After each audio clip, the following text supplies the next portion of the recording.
Hola, buenas tardes. Hoy es 3 de diciembre del 2025 y leeré 10 minutos para vivir de Jordan B. Peterson. Así que bueno, empecemos. Punto de alcanzar la desesperación en la cruz, donde exclama terribles palabras: Dios mío, ¿por qué me has abandonado? Es la historia la arquetípica del hombre que sacrifica todo lo que tiene por un bien mayor, que se entrega su vida por el progreso del ser, que deja que la voluntad de Dios se manifieste en su totalidad dentro de los confines de su única vida mortal. Es el modelo del hombre honesto. No obstante, en el caso de Cristo, puesto que se sacrifica a sí mismo, Dios, su Padre, está al mismo tiempo sacrificando a su Hijo. Por el motivo, el drama cristiano del sacrificio propio y del Hijo es el arquetípico en una historia que se encuentra en el límite. Perdón. Allí donde nada más extremo, nada que mayores dimensiones se puedan imaginar, es la propia definición de algo arquetípico. Es también la esencia de lo que el significado religioso. El dolor y el sufrimiento definen el mundo, y eso no cabe de ninguna duda. El sacrificio puede dejar en suspenso el dolor y el sufrimiento, en mayor o menor medida. Si bien es cierto que los sacrificios mayores resultan más eficaces que los menores, de eso tampoco cabe duda alguna. Es un conocimiento que todo el mundo tiene. Perdón, que todo el mundo puede dejar su puesto al dolor. Sufrimiento de mayor o menor medida. Si bien es cierto que los sacrificios mayores resultan más eficaces que los menores, de eso tampoco cabe duda alguna. Es un conocimiento que todo el mundo tiene depositado en su alma. Así, quien desea aliviar el sufrimiento, quien desea rectificar los defectos del ser, quien quiera proporcionar el mejor de los futuros, quien quiera caer el cielo en la tierra, tendrá que realizar el mayor de todos los sacrificios, el de sí mismo y el de su Hijo, el de que todo aquello que ame vivir así una vida dirigida hacia el bien, renunciará de lo que convenga e irá por el camino del significado supremo, y de esta forma traerá la salvación en un mundo desesperado. Pero algo que resulta remotamente posible no supone exigirle demasiado al individuo. Puede que valga para Cristo, pero cabe objetar que era el auténtico Hijo de Dios. No obstante, contamos con otros ejemplos, algunos de los cuales han sido muchos menos objetos de mitología y arquetipos. Pensemos, por ejemplo, en Sócrates, el antiguo filósofo griego. Después de todo, vida dedicada a buscar la verdad y adecuar sus compatriotas. Sócrates, que vivió sometido a un juicio por delitos contra los ciudad-estado de Atenas, a su hogar natal, quienes lo acusaban de dejar numerosas oportunidades para que se fuera y así se evitara cualquier problema. Pero el gran sabio ya había sospechado y rechazado esa posibilidad. Su compañero Emerjones lo completó mientras hablaba de todo tipo de temas, menos del juicio. Le preguntó por qué aparentaba estar despreocupado. Sócrates le respondió, primero, que se había preparado durante toda su vida para defenderse, pero luego dijo algo más misterioso y significativo. Cuando se paraba a pensar en estrategias que pudieran ayudarlos a liberarse por todos los medios, o incluso cuando limitaba a considerar sus posibles acciones durante un juicio, se había interrumpido por una señal divina, un espíritu divino, su voz o dimon. Sócrates habló acerca de esta voz, el propio juicio. Dijo que uno de los elementos que lo diferenciaban de los otros hombres era absoluta disposición a escuchar sus advertencias, es decir, a dejar de hablar y dejar de actuar cuando la voz mostraba sus oposiciones. Si los propios dioses le habían considerado más sabio que los otros hombres, era por parte que el motivo, de acuerdo con el mismísimo oráculo de Delfos, a quien se le reconocía la capacidad de juzgar ese tipo de cosas.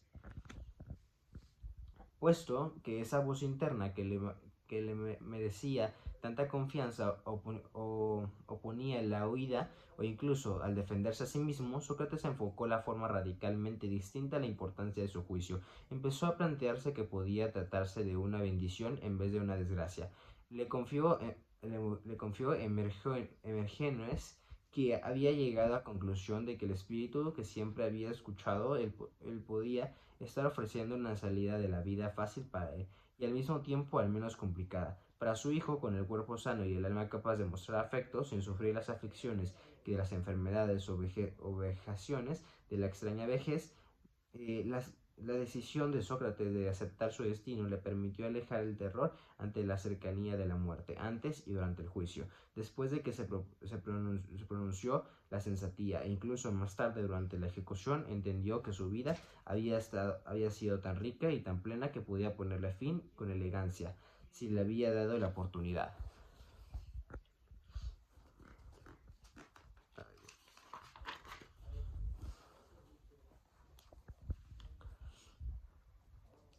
De dejar todo en orden, y se dio cuenta de que podía escapar a la lenta, terrible degeneración de la vejez. Comprendió así que lo que estaba sucediendo era un regalo de los dioses, y que por ello no tendría sentido defenderse de sus acusadores.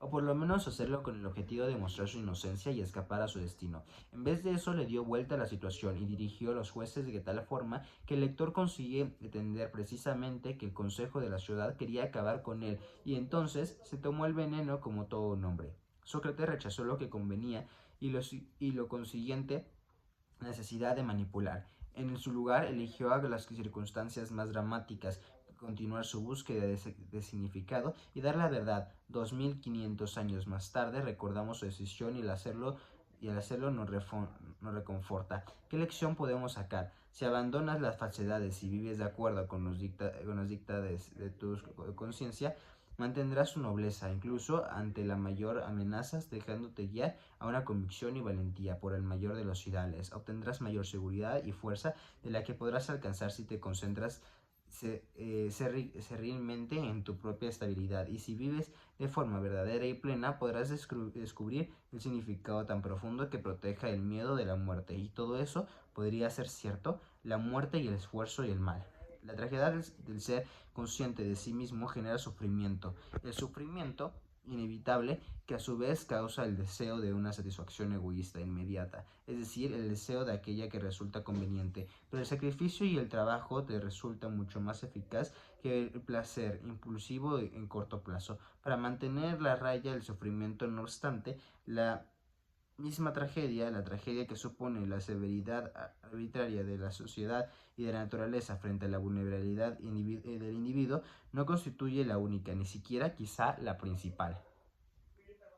Frente al sufrimiento también hay que tener en cuenta el problema del mal. Es cierto que el mundo no nos opone todo muy difícil, pero el salvajismo de los seres humanos muestran entre ellos que resultan aún peor. Así pues, el problema del sacrificio resulta particularmente complejo, ya que la voluntad no ofrece y renunciar que supone el trabajo, no solo que se ha de resolver las previsiones y limitaciones de los seres mortales, también está en el problema del mal. Volvemos de nuevo a la historia de Adán y Eva, la vida que convierte en algo extrema dureza a sus descendientes, nosotros. Tras la caída y el despertar de nuestros primeros ancestros, primero está el terrible destino que nos espera en el mundo de después del paraíso, el mundo de la historia donde se manifiesta lo que God llamó nuestro creativo y eterno esfuerzo. Los humanos trabajan tal y como hemos visto. Trabajamos por lo que descubrimos, nuestra propia vulnerabilidad, nuestra sublevación a la enfermedad y la muerte, porque queremos protegernos mientras no sea posible.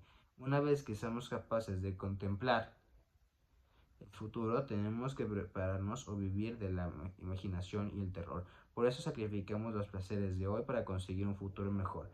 Pero al comer la fruta prohibida y abrir los ojos de Adán y Eva, no solo se les revela la mortalidad y la necesidad de trabajar, también se les otorga, quizá como maldición, el conocimiento del bien y del mal. Me hicieron falta décadas para entender lo que eso significaba, para entender una parte de lo que significa. Viene a ser así una vez inconsciente de su propia vulnerabilidad.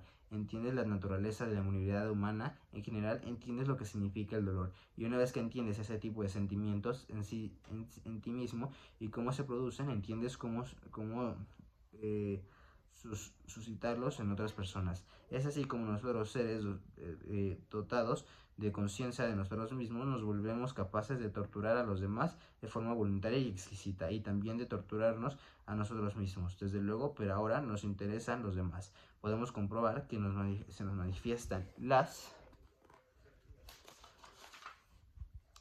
consecuencias del nuevo conocimiento cuando entran en acción Caín y Abel y los hijos de Adán y Eva.